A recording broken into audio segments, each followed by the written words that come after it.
یہ تمہارے باپ کی میت ہے. کتنی بدنصیب ہو تم, کتنی بدنصیب اولاد ہو اس دھرتی کی تم کہ آج تمہارے باپ کی میت یہاں پر پڑی ہے.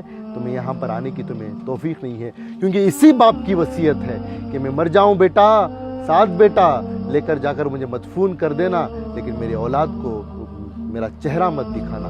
یہ ان کے آخری الفاظ تھے. لائر پاڑلیا سے بزرگ کو لے کر آئے تھے جو زخمی حالت میں تھے. 4 مہینے مسجد میں رہ کر خدمت کرتے رہے, معاف کرنا 4 سال مسجد میں رہ کر خدمت کر رہے تھے, کیونکہ اولاد نے گھر سے باہر نکال دیا تھا.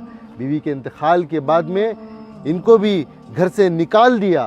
اور جب ہم ویڈیو بنا کر لے کر آئے, جب ہمیں 2 طرفہ سٹوری پتہ نہیں تھی, تب بھی ہم نے ریکویسٹ کی, ہو سکتا ہے کہ تمہارے باپ ہی غلط ہو, تم ہی صحیح ہو, آؤ آ کر اپنے باپ کو لے کر جاؤ. 5 مہینے ہو گئے یہ باپ آشرم میں اکیلا لاوارث کی طرح, اناتھ کی طرح پڑا تھا. کسی نے اب تک آ کر ان کو نہیں پوچھا. آج دنیا سے جانے کا وقت آیا. کتنی بدنصیب ہے تمہاری قسمت کہ میں بیٹا بن کر ان کو لے کر جا رہا ہوں, لے کر جا کر ان کے آخری سفر کو سپرد خاک کرنے جا رہا ہوں. غسل دیں گے, کفن پہنائیں گے. تم کتنے بدنصیب ہو, کتنی بدنصیب اولاد ہو کہ تم اپنے باپ کا دیدار تک نہیں کر سکتے, کیونکہ باپ کی وصیت ہے کہ تم نہیں آ سکتے یہاں پر. اس باپ کو کفن نہیں پہنا سکتے تم, اس باپ کے میت میں جنازے میں تم شریک تک نہیں ہو سکتے. یہی سب سے بڑی تمہاری سزا ہے.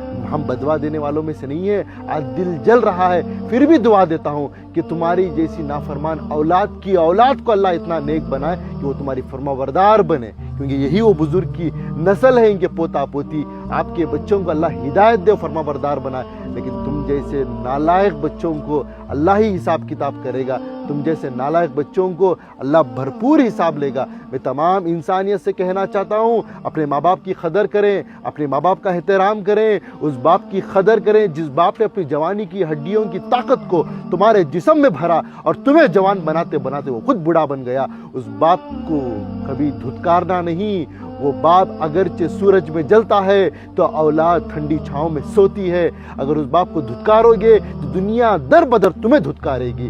بہرحال بزرگ کو لے کر جا رہا ہوں, میں ان کا بیٹا ہوں, میں ان کا وارث دار ہوں. انشاءاللہ ہماری جماعت کے تمام نوجوان ساتھی مل کر آج ہم ان کو مدفون کریں گے, ان کی تدفین کریں گے. انشاءاللہ بزرگ کی مغفرت کے لیے خوب دعا کریں. رکھ لینے کے لیے تیار نہیں ہیں. وہ یہ بتا رہے ہیں کہ ان کے والد صاحب گھر پہ رہنے کے لیے تیار نہیں ہیں. کبھی وہ بیٹے کیا, کبھی یہ بیٹے کیا, کدھر بھی رہنے کے لیے تیار نہیں. ایسا بول رہے ہیں آپ کے بچے؟ نہیں, میرے کو نہیں بولنے کو. وہ تو پیسہ پکڑ کے ڈھکیل رہے تھے. گھر سے ڈھکل ڈالے آپ کو؟ وہاں آتے ہیں نا, ہاں. پوچھو